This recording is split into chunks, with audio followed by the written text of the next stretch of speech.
10 € offerts et votre premier dépôt doublé avec le lien en description. 5e journée de Ligue des Champions, 3e défaite pour le Paris Saint-Germain après Arsenal. Après l'Atlético Madrid, c'était le 3e match de gala pour l'instant de la campagne des Parisiens. Et c'est à l'Allianz Arena que les hommes de Luis Enrique prennent leur 3e défaite. Un seul but dans ce match, signé Min Jae Kim. Luis Enrique et Vincent Kompany se quittent. Je sais pas, bons amis, franchement ça c'était le match. Ça c'est le match quand on dit un match tactique entre guillemets. Ça c'était un match tactique. Et je peux même pas forcément dire que le plan de Luis Enrique tout était à jeter. Je trouve que pendant un bon moment, c'était une rencontre assez équilibrée.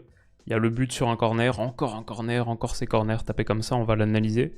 Mais il y a un vrai tournant aussi, je trouve, juste avant l'heure de jeu. Le rouge qui est donné à Ousmane Dembélé, avec pour moi un Kovacs qui est pas hyper serein, ou ouais, je trouve qu'il prend sa décision assez vite, et il avait un petit contentieux, je pense, à régler avec Ousmane Dembélé. Je me suis repassé les images. Et voilà, j'ai envie de vous analyser cette rencontre. Ce qui est certain, c'est que la campagne européenne du Paris Saint-Germain, niveau résultat du moins, est très mauvaise. Le début est assez catastrophique, avec 4 petits points seulement pris sur 5 journées. Le PSG rétrograde, passe même au goal average de la 25e où ils étaient avant à la 26e en attendant les matchs de demain. Ils vont désormais devoir surveiller avec attention les résultats de clubs comme Benfica, Bruges, PSV Eindhoven, Stuttgart que Paris va jouer, le Shakhtar par exemple qui joue demain, Girona aussi, parce que Paris dans quelques heures peut être 30e sur 36 ou pas loin, et ouais, ce serait la réalité mathématique d'un club qui va désormais devoir affronter Salzbourg en déplacement, Stuttgart en déplacement, la 8e journée, là, 29 janvier, dans le Multiplex Champions qui va être une dinguerie. Et la réception, bien sûr, de Manchester City. Le PSG, ouais, est en danger, ouais, est au dos du mur. Il faut sans doute 6 points. Il faut des victoires contre Salzbourg et Stuttgart pour faire partie du top 24. Le top 8, je pense que c'était encore envisageable avec, si tu faisais le perfect en battant le Bayern à l'Allianz Arena. Bon, là, c'est totalement mort. Et ouais, Manchester City, bon, c'est un City qui a été remonté par le Feyenoord, qui menait 3-0, ça c'était la folie de ce soir, en vrai c'est sans doute ce match-là, mené 3-0, et notamment grâce à au moins une passe D du petit Igor Paixão dont je vous avais parlé, Feyenoord est revenu de 3-0 à 3-3 dans le dernier quart, incroyable, Santiago Jiménez, David Hansko, Moussa avait réduit le score 75e minute. Un autre match assez dingue, l'Arsenal qui va l'emporter 5-1 à Lisbonne contre le Sporting. C'est une belle petite journée, les matchs de demain aussi, je les attends avec impatience. Qu'est-ce qu'on peut dire dans les résultats de ce soir? L'Atlético qui en passe 6 au Sparta, le Barça qui bat Brest finalement 3-0, Leverkusen 5-0 contre Salzbourg, l'Inter qui bat Leipzig, l'Atalanta qui en passe 6 à Young Boys. Il y a des équipes qui produisent de grosses performances offensives, c'est pas le cas du Paris Saint-Germain. Encore un match en Europe sans marquer de but. Et ouais, c'était une rencontre intéressante. Donc pour parler de la dimension vraiment tactique qui pour moi était au cœur de ce match, c'est parce que c'est quelque chose qu'on avait mis en lumière dans la preview. On a deux clubs, pas seulement en Europe, où le PSG avait pris 64% de possession contre Girone, 65% contre Arsenal, 61% contre le PSV Eindhoven, 71% contre l'Atlético Madrid, et le Bayern c'était pareil, 70% contre Zagreb, 70% contre Aston Villa, 60% contre Barça, 73% contre Benfica. Pas seulement en Europe, dans leurs championnats respectifs, en coupe pour le Bayern.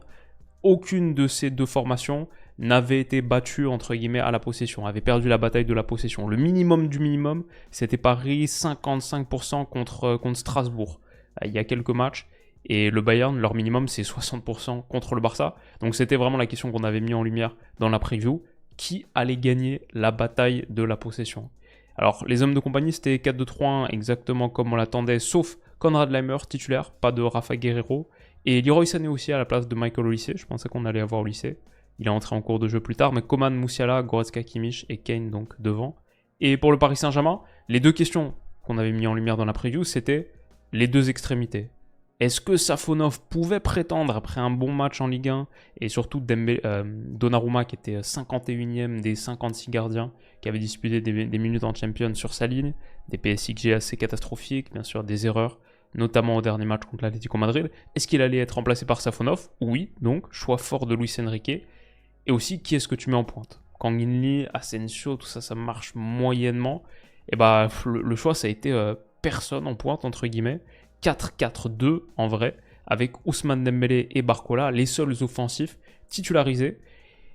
Et c'était le vrai match tactique parce que pendant longtemps, il n'a pas ressemblé à grand-chose. Certains pourraient dire « Ah, ça c'est un match vraiment athlétique, beaucoup de duels ». C'est vrai qu'il y avait beaucoup de duels, mais c'était le match tactique par excellence parce que bataille pour la possession où le Paris Saint-Germain n'a pas abdiqué dès le début. Je pensais qu'on allait les voir. Finalement, ils ont perdu la bataille de la possession, donc c'est le premier match où ils perdent la bataille de la possession. J'ai les chiffres ici.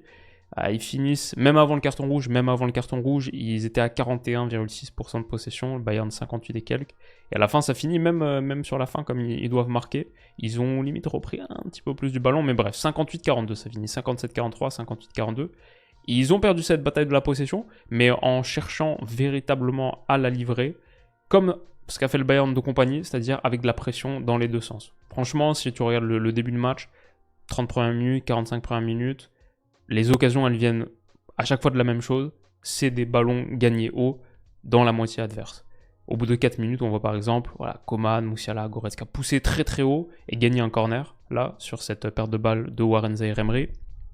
Qu'est-ce que j'ai aussi ici ? 6 minutes 13, Nuno Mendes entouré par 4 gars, un Kimmich très très haut, un Min-jae Kim très haut, Musiala, Coman aussi qui a dézonné et qui gagne ce ballon sur Nuno Mendes. Ça va conduire à la récupération, ça va conduire à la plus grosse occasion du match pour l'instant. Petit ballon par-dessus de Kimmich pour Musiala, comme on avait montré dans la preview aussi, qui est devenu de plus en plus un joueur qui aime bien infiltrer le dos de la dernière ligne, même dans la surface de réparation, qui cherche à être un joueur tueur, à finir les actions, à faire les petits mouvements d'avant-centre comme ça. On en avait parlé, voilà, la Bundesliga avait fait cette petite vidéo sympa, ça peut être le cas sur attaque placée, ça peut être aussi le cas pour finir dans la surface de réparation, vraiment dans la boîte, dans les 6 mètres. Mais donc ouais, sur ce petit ballon par-dessus de Kimmich, Musiala, qui s'est vraiment mis en évidence, pas de but donc, mais un poteau touché, belle déviation de Safonov, bel arrêt de Safonov. Les plus grosses occasions du match, souvent Musiala était dans le coup. Il est toujours autant un joueur dingue. Là, c'est repoussé par Safonov, pour le coup, qui, malgré sa bourde, a quand même sorti 7 arrêts, je pense, sur cette rencontre. Mais voilà, occasion du Bayern qui vient de quoi ? D'un ballon gagné haut.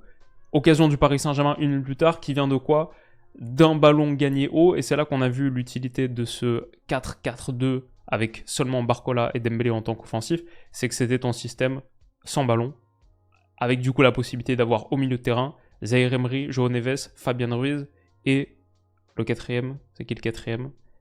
Fabian Ruiz, João Neves, Warren Zaïre-Emery et Vitinha bien sûr, qui était un cran plus bas, qui était souvent sur Musiala, mais c'était vraiment marquage individuel. Donc on voit là par exemple Hakimi qui sort, qui vient coller sur Davies, et je pense qu'il doit y avoir, là il y a Warren qui est dans la zone de Kane, mais grosso modo ça pouvait alterner, mais j'ai essayé de reconstituer ça sur les schémas tactiques. En gros voilà, il y avait les deux centraux du Bayern qui est vraiment 4-2-3-1 ou 4-2-4 avec un Musiala qui est souvent haut, proche de Kane sur la phase de construction. Du coup, Barcola sur Upamecano, Dembélé sur Kim, Kimmich Goretzka, la plateforme de construction, c'était souvent Fabian Ruiz sur Kimmich et João Neves sur Goretzka, ou alors l'inverse, mais ces deux-là sur ces deux-là.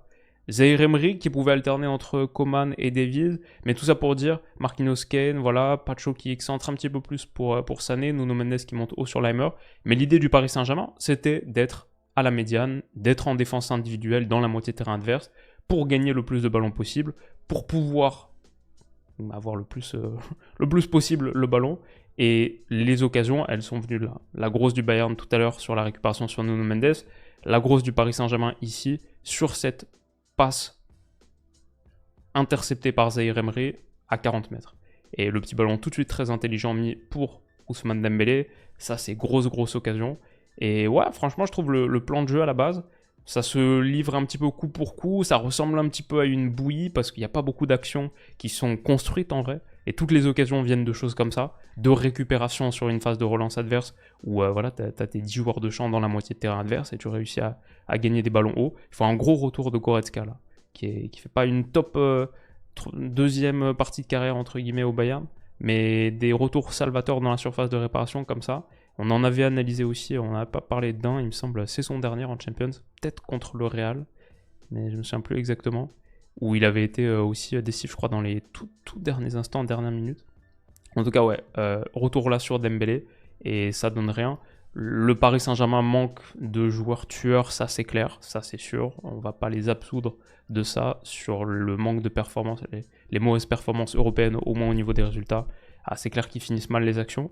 Mais le plan de jeu a posé des soucis à Vincent Kompany. On voit ici en train d'essayer de chercher du jeu une ligne plus haut, mais parce que, encore une fois, Barcola sur Upamecano, Dembélé sur Kim, Davies qui peut être couvert par Zaïre Emery, par Hakimi qui peut monter sur lui, et le double pivot, Goretzka-Kimmich. Voilà, Ruiz, Joao Neves.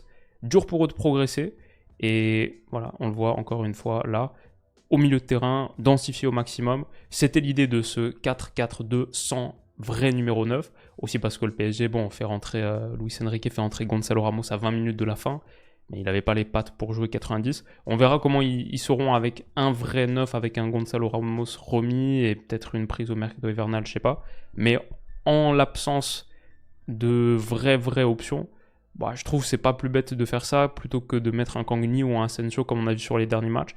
Sur la phase défensive, sans ballon, franchement, ça a posé des problèmes au Bayern. Le fait d'avoir Barcola, Dembélé comme ça sur les centraux et ensuite avoir 4 milieux de terrain pour bloquer l'accès intérieur, franchement, ça a posé des problèmes au Bayern et souvent, Paris a eu de bonnes choses créées à partir de ça. Ils n'ont pas souvent réussi à s'en sortir. Voilà, on voit Vitinha qui était généralement des 4 milieux, celui une ligne plus bas pour permettre à Hakimi d'être lui haut comme ça et d'aller presser Davies, de fondre sur lui et de bloquer l'accès aux latéraux, aux côtés. Et Vitinha du coup reculer d'une ligne pour être sur Coman ou suivre Musiala aussi beaucoup, mais là c'est Joao Neves sur Musiala. Enfin bref, moi je trouvais l'approche défensive de Paris était plutôt bonne, et en plus parce qu'il y a les intentions, mais dans l'exécution, je trouvais que ça répondait physiquement dans les duels, il y avait du répondant. J'ai vu un Joao Neves gagner des duels aériens comme ça sur Leon Goretzka, alors qu'il doit faire bien 15 cm de moins, je pense. Donc ouais, franchement, c'était pas absurde, c'était pas mauvais. Et récupération haute là, comme ça, là, sur ce ballon, cette remise de Musiala Goretzka qui aboutit pas. La récupération haute, encore une fois, si Paris réussit à finir mieux ses occasions, parce que à la fin, Fabien Ruiz est trouvé et son centre en retrait là pour Zaïre Emery, bon bah c'est une frappe à 10 mètres du but, avec toute une zone du but à aller viser là, comme ça. Non, en vrai, dans un autre monde, Paris prend l'avantage là-dessus. Si vous vous souvenez de cette action, ça c'est première demi-heure. Et je trouve la première demi-heure dans l'ensemble du Paris Saint-Germain est bonne. Je vois les réactions de Luis Enrique après des occasions ratées comme ça. Ça me faisait penser à celle-ci là, contre l'Atlético Madrid. C'était sur une occasion d'Hakimi. Donc encore des mouvements qui étaient plutôt pertinents de Paris. Et même quand ils doivent reculer un peu, quand leur pression est battue, parce que ça arrivait, parce que Bayern a fait un bon match aussi. Et bah à la récupération, comme ça, là, Ruiz sur Musiala, ils réussissaient aussi à aller attaquer vite la moitié adverse. Pour le coup, à la récupération, leur but c'était pas de... C'était un pari qui cherchait à gagner la bataille de la possession, entre guillemets, mais pas en multipliant les séquences longues, plus en pressant et en gagnant le maximum de ballons et en empêchant le Bayern de développer son jeu et de s'installer dans la moitié parisienne. C'est plus comme ça pour moi qu'ils essayaient de gagner la bataille de la possession. Après, par contre, à la récupération, on ne cherche pas à redoubler de passes pendant 20-30 passes. Si on peut aller attaquer vite la moitié adverse, comme là par exemple, Ruiz qui se projette et on voit Luis Enrique demander jouer vite sur Dembélé pour avoir un contre 1 avec Kim, et bah ils l'ont fait.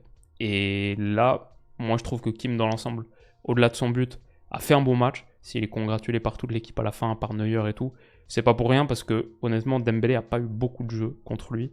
Là il essaye de lui faire la classique Dembélé, je rentre intérieur pour le double crochet là comme ça pour prendre l'extérieur, mais Kim bien sûr ses appuis, qui a réussi à avoir un tir quand même cadré Ousmane là-dessus, mais c'était pas si mal défendu que ça en 1 contre 1 par Min-jae Kim. Donc ouais, le match se joue peut-être là-dessus, mieux finir tes occasions, parce qu'il y en a eu, parce que sur la première mi-temps, je trouve que c'est assez équilibré. Et donc, les deux tournants, c'est le but et le carton rouge. Ouais, à la fin, c'est du foot, hein, c'est souvent comme ça. Sur ce but, d'où est-ce qu'il vient? D'un 1 contre 1 gagné par Kingsley Coman sur Achraf Hakimi. Coman, il était bon. Je sais pas combien de dribbles il a passé à la fin. Si on peut chercher 4.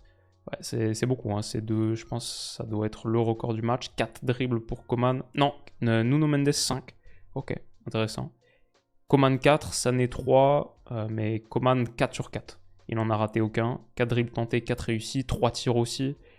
Et 2 tacles. Ses retours défensifs ont été bons. Il y a eu de belles performances individuelles. Hein. Côté Bayern, peut-être je devrais mettre l'accent là-dessus. Et pour moi, ils ne déméritent pas du tout leur victoire. C'est juste pour dire, parce que ça va être encore une seule victoire en 5 matchs du Paris Saint-Germain, et ils sont en difficulté, même le titre de cette vidéo c'est Paris est en danger, parce que comptablement ils le sont, mais je voulais quand même mettre l'accent sur le fait que à l'Allianz Arena, face à un Bayern de compagnie qui prend 75% du ballon en général, moi je trouve le plan de jeu, il était pas mauvais, il aurait pu payer, le rouge est un vrai tournant, tout ça pour dire, Paris pour moi a pas fait un mauvais match, alors que je suis sûr que de partout, dans toutes les analyses, tous les commentaires et tout, ça va être, on va être très très biaisé par le résultat, je le sens venir, mais moi je trouve pas que le match il a été catastrophique. Par contre, ça n'empêche pas de dire que le Bayern aussi a fait un bon match. Et là, Coman par exemple qui prend le dessus sur Hakimi, centre en retrait, Kane, encore une fois les appels tranchants de Musiala dans le dos, pour vraiment chercher à être ce joueur finisseur de plus en plus, et bah ouais, c'est ça qui permet au Bayern de gagner le corner,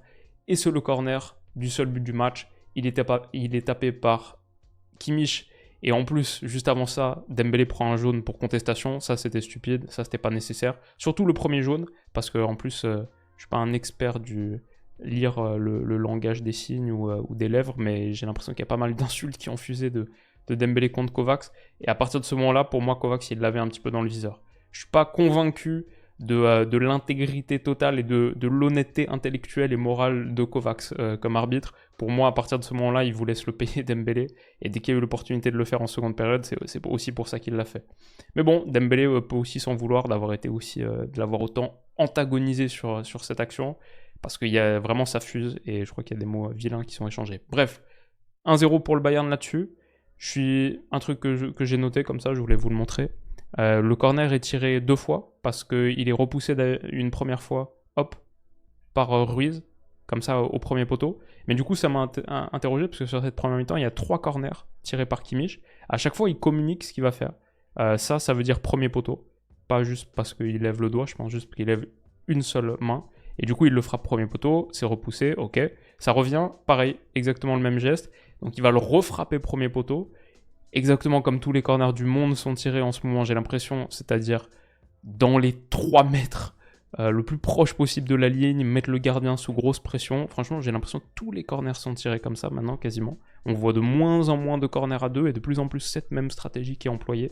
Mettre le gardien sous le maximum de pression, mettre le plus de gabarit possible sur cette ligne de but. Et Safonov, erreur, repousse sur la tête de Kim, qui reprend à 4 mètres.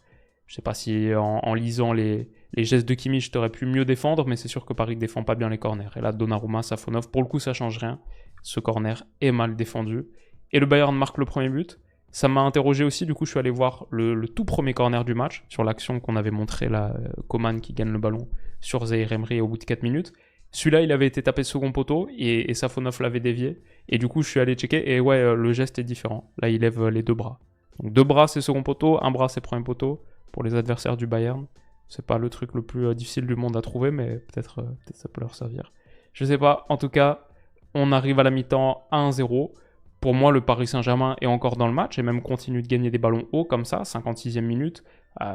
Leimer qui essaie de passer le petit pont sur Fabien Ruiz, mais non, ballon gagné, hop, Nuno Mendes, Ruiz, encore un centre en retrait, il a été plutôt pas mal dans les projections, et Dembélé, s'il finit mieux cette occasion, c'est bien verrouillé aussi, bloqué, tir bloqué par Kim.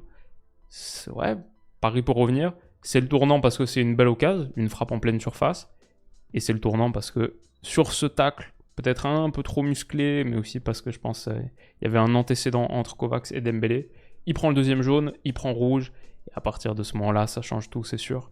Le Paris Saint-Germain avait construit tout son plan de jeu sur le fait de prendre le Bayern à la gorge et de gagner le maximum de ballons dans leur camp avec un pressing en individuel. Voilà. Bon bah, tu perds un gars, ça change tout. Et on l'a vu sur pas mal de situations où du coup le Bayern réussissait beaucoup mieux à se sortir de son camp. Ça n'a pas empêché Paris d'avoir 2-3 petits moments. Par exemple, Kim dans l'ensemble il a fait un bon match, mais là sur ce ballon, long ballon de Safonov, il se trouve. Et si Vitinha peut-être la met plutôt à Ruiz, je sais pas, mais peut-être si le PSG, au lieu d'avoir Barcola sur Upamecano ou un Ruiz qui part de loin, si le PSG a un Gyökeres, ouais, qu'on a vu contre City il y a 3 semaines faire des appels tellement mordants dans la profondeur, et bah peut-être tu peux réussir à revenir dans le match comme ça. Il y a quand même la sensation que ce PSG manque un petit peu de matos offensivement. Ouais, finalement cette action donne rien. Mais ouais, moi ce qui m'a marqué c'est surtout à partir de l'heure de jeu, le Bayern a 11 contre 10. ouais, juste ils ont plus de possibilités de trouver des différences sur leur première phase. On a vu un Neuer, le fantasme de Pep Guardiola assouvi, Neuer milieu de terrain, ouais, a trouvé des petits renversements comme ça de côté, c'était magnifique, ça fait une grosse occasion à la fin pour Coman, qu'on a eu pas mal, 3 tirs comme on a montré, mais voilà, il n'y a plus de pression possible. C'est beaucoup plus simple pour le Bayern, par exemple, ici d'Upamecano, comme on montrait, à partir du moment où tu perds un gars, ouais, peut-être Barcola il va aller sur qui, mais Upamecano peut sortir libre, et typiquement, c'est ce qu'on voit ici. Et à partir de ce moment-là, même un Moussiala ensuite à l'intérieur, beaucoup plus simple pour le Bayern de mettre sa patte sur le match. Il va y avoir un bel arrêt de Safonov là, ça aurait pu faire 2-0 même. Et à la fin, ça fait un Paris Saint-Germain qui reste bloqué à 4 petits points. On verra les résultats de demain, mais il va falloir faire au moins 2 victoires, c'est sûr maintenant.